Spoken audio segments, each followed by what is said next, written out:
5월 10일 화요일 새벽 기도회를 시작하겠습니다. 사도신경을 고백하시고 찬송가 336장을 부르신 후에 하나님의 말씀을 함께 나누겠습니다.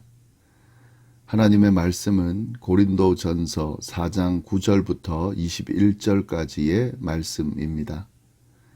내가 생각하건대 하나님이 사도인 우리를 죽이기로 작정된 자같이 끄트머리에 두셨음에 우리는 세계 곧 천사와 사람에게 구경거리가 되었노라.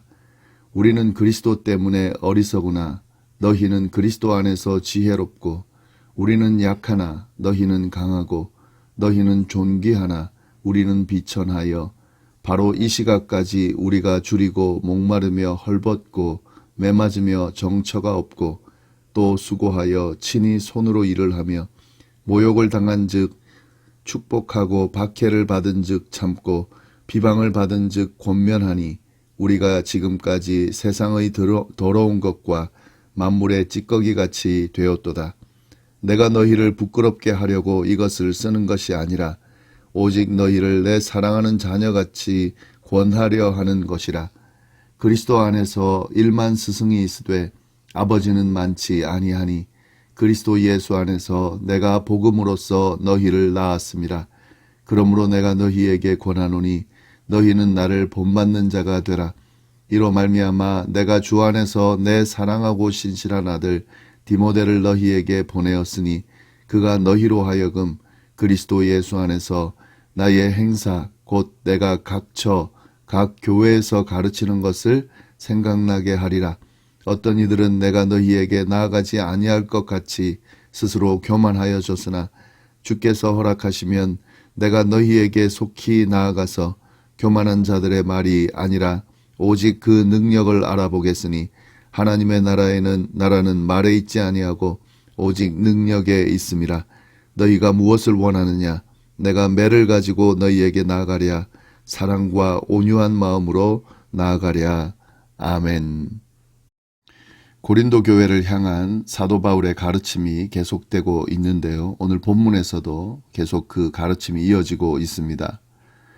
고린도 교회 성도들은 영적으로 아직 미성숙한 상태였음에도 불구하고 마치 자신들이 세상의 모든 지혜를 다 가진 것처럼 착각하면서 왕노릇을 하려고 했습니다. 이러한 그들의 모습에 대해서 바울은 그와 대조되는 사역자들의 모습을 강조하면서 그리스도 안에서 자신과 그들의 관계가 어떻게 다른지를 자세하게 설명해 주었습니다. 9절부터 13절까지의 내용을 보면은 바울은 고린도 교회 성도들이 갖고 있던 태도와 바울 자신의 모습을 대조하면서 그들의 잘못을 지적하고 있는데요. 9절부터 13절을 보시면 내가 생각하건대 하나님이 사도인 우리를 죽이기로 작정된 자같이 끄트머리에 두셨음에 우리는 세계 곧 천사와 사람에게 구경거리가 되었노라. 우리는 그리스도 때문에 어리석으나 너희는 그리스도 안에서 지혜롭고 우리는 약하나 너희는 강하고 너희는 존귀하나 우리는 비천하여 바로 이 시각까지 우리가 줄이고 목마르며 헐벗고 매맞으며 정처가 없고 또 수고하여 친히 손으로 일을 하며 모욕을 당한 즉 축복하고 박해를 받은 즉 참고 비방을 받은 즉 권면하니 우리가 지금까지 세상의 더러운 것과 만물의 찌꺼기같이 되었도다. 바울은 자신이 사람들의 구경거리가 되고 세상의 더러운 것, 만물의 찌꺼기같이 되었다고 말합니다. 그런데 고린도 교회 성도들은 스스로 지혜롭다고 여기면서 자신들이 강하다고 생각하고 존귀한 자처럼 여겨지기를 원했습니다. 이 두 모습이 다르다는 거죠. 사역자인 바울의 모습과 고린도 교회 성도들의 모습이 이렇게 달랐습니다. 고린도 교회 성도들은 그 모든 것들, 자기네들이 원하는 것, 스스로 지혜롭게 여기고 강하다고 생각하고 존귀한 자처럼 여겨지기를 원하는 이 모든 것들이 자기들의 노력으로 얻은 것처럼 자랑을 했습니다.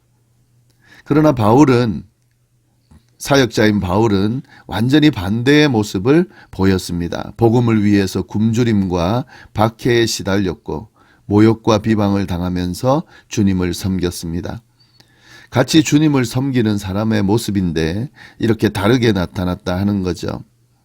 예, 왜 그러냐면 이 고린도 교회 성도들은 자신을 쳐서 그리스도께 복종해야 하는, 그리고 그리스도께서 걸어가신 그 길을 따르는 그 일을 하지 않고 자신들의 이익을 위해서, 자신들의 권리를 위해서 서로 분쟁하고 시기하고 질투하면서 그것을 얻기 위한 이 세상적인 가치를 가지고 이 신앙생활을 하고 교회 생활을 했기 때문에 이런 결과가 나타나게 됐다 하는 거죠. 복음이 왜곡되고 신앙생활을 왜곡해서 하게 되면은 이런 차이가 나타나게 됩니다. 사도 바울은 계속해서 고린도 교회 성도들을 향한 가르침을 이어가고 있는데요. 마치 자녀들을 훈계하듯이 고린도 교회 성도들을 권면한다고 그렇게 강조하면서 이야기를 합니다. 14절 말씀 보면은 내가 너희를 부끄럽게 하려고 이것을 쓰는 것이 아니라 오직 너희를 내 사랑하는 자녀같이 권하려는 것이다. 지금 이 사도 바울이 적나라하게 고린도 교회의 문제를 지적하고 그 잘못된 점을 드러내면서 책망하는 이 내용들이 그냥 부끄럽게 만들려고 하는 그게 목적이 아니라는 거죠. 아버지가 자녀를 생각하면서 그 자녀를 사랑하는 마음으로 바른 길로 가게 하기 위해서 가르치는 것처럼 자기도 그렇게 하고 있다 하는 부분을 분명하게 이야기해 주고 있습니다. 15절 말씀 보면요. 그리스도 안에서 1만 스승이 있으되 아버지는 많지 아니하니 그리스도 예수 안에서 내가 복음으로써 너희를 낳았음이라. 그러므로 내가 너희에게 권하노니 너희는 나를 본받는 자가 되라. 사도 바울이 고린도 교회 성도들을 향해 갖고 있는 마음과 모습이 바로 이거라는 거죠. 아버지하고 스승은 뭐 자녀를 키우거나 제자를 키우는 존재들이지만 이 키우려는 목적, 잘 키우겠다는 목적은 동일한데 사실 태도는 완전히 다릅니다. 이 스승에 비해서 아버지는 자녀를 그냥 단순히 가르치는 것만 보는 것이 아니라 전체를, 자녀의 존재 자체를 사랑하는 마음으로 돌봅니다. 그러니까 끝까지 포기하지 않고 책임지려는 마음이 있다는 거죠.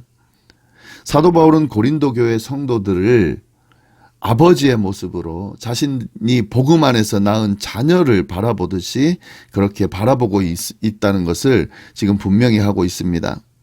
그래서 고린도 교회 성도들의 상태가 어떠하든지 지금 그 문제를 지적하고 책망하고 있지만 그들을 포기하려고 하는 게 아니라 권면해서 다시 잘 제대로 세울 수 있도록, 설 수 있도록, 또 성숙한 그리스도인으로서 살아갈 수 있도록 그렇게 하려는 마음으로 지금 이들을 책망하고 있고 질책하고 있고 가르치고 있다 하는 거죠.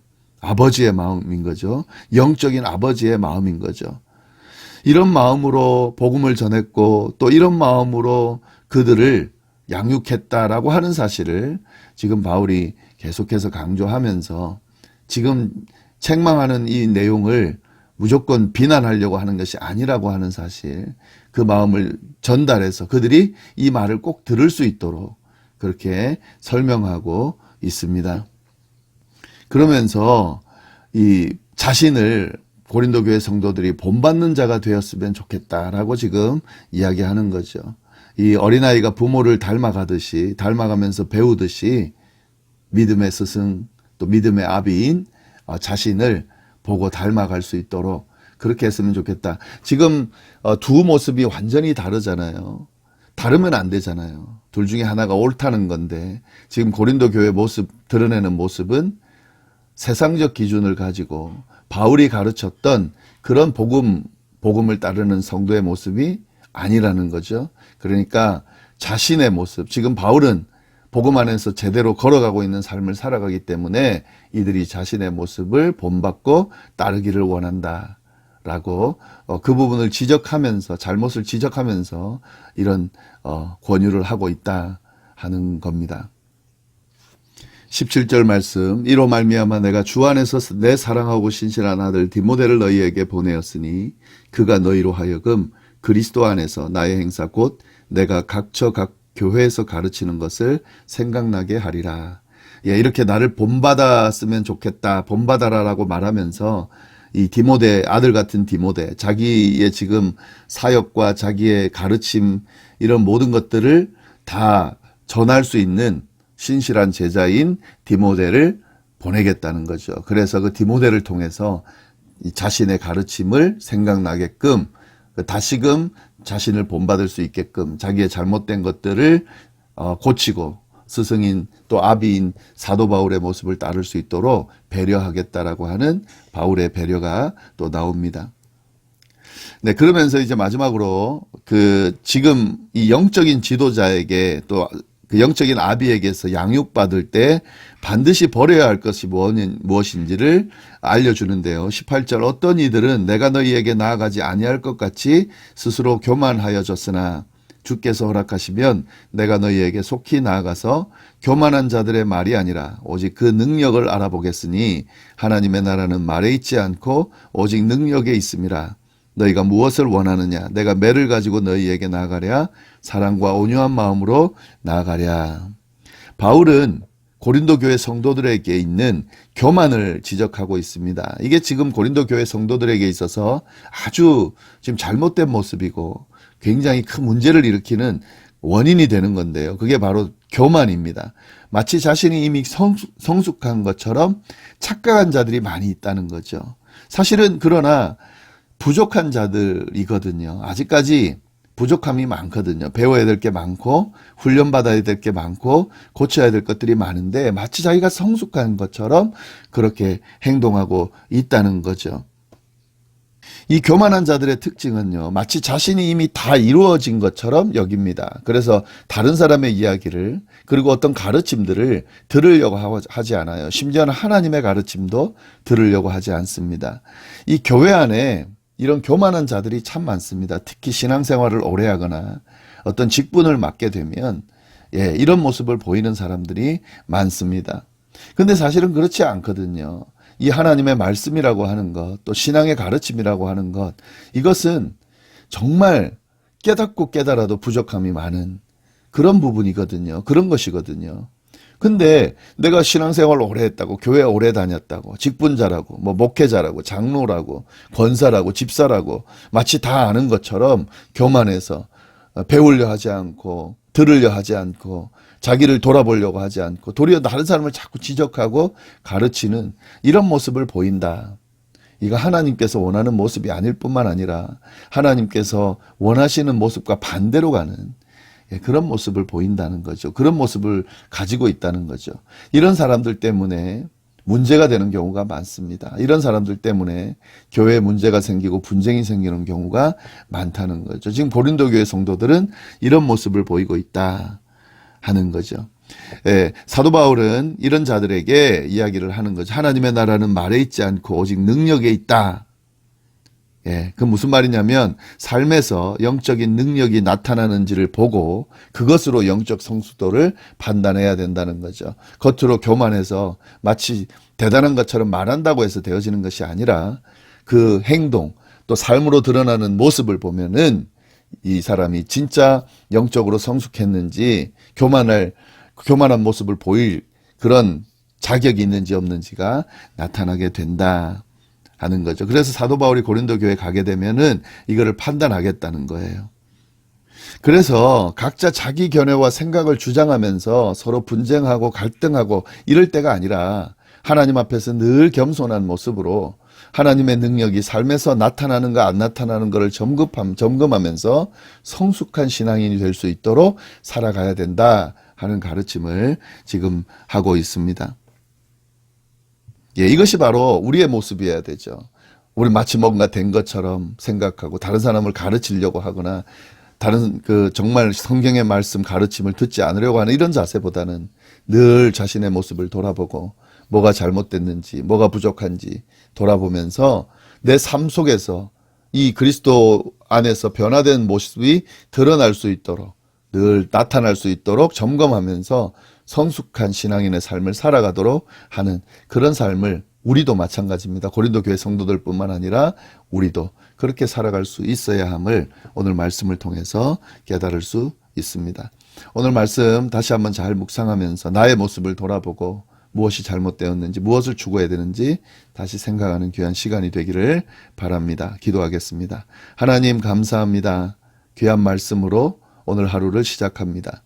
우리의 모습이 어떠한지를 잘 돌아보게 해주십시오. 아무것도 아직 이루지 않았는데, 아직도 부족함이 많은데 마치 뭔가 된 것처럼 교만한 모습으로 그렇게 신앙생활 하는지는 않는지, 우리의 삶 속에서 전혀 신앙인의 모습이, 또 성숙한 신앙인의 모습이 드러나지 않는데 마치 내가 성숙한 신앙인 것처럼 착각하고 살아가고 있지는 않은지 잘 돌아보면서 우리의 모습을 추스르고 다시 세우는 귀한 시간이 될 수 있도록 인도하여 주옵소서. 함께하여 주시기를 간절히 바라고 살아계신 예수님의 이름으로 기도드립니다. 아멘.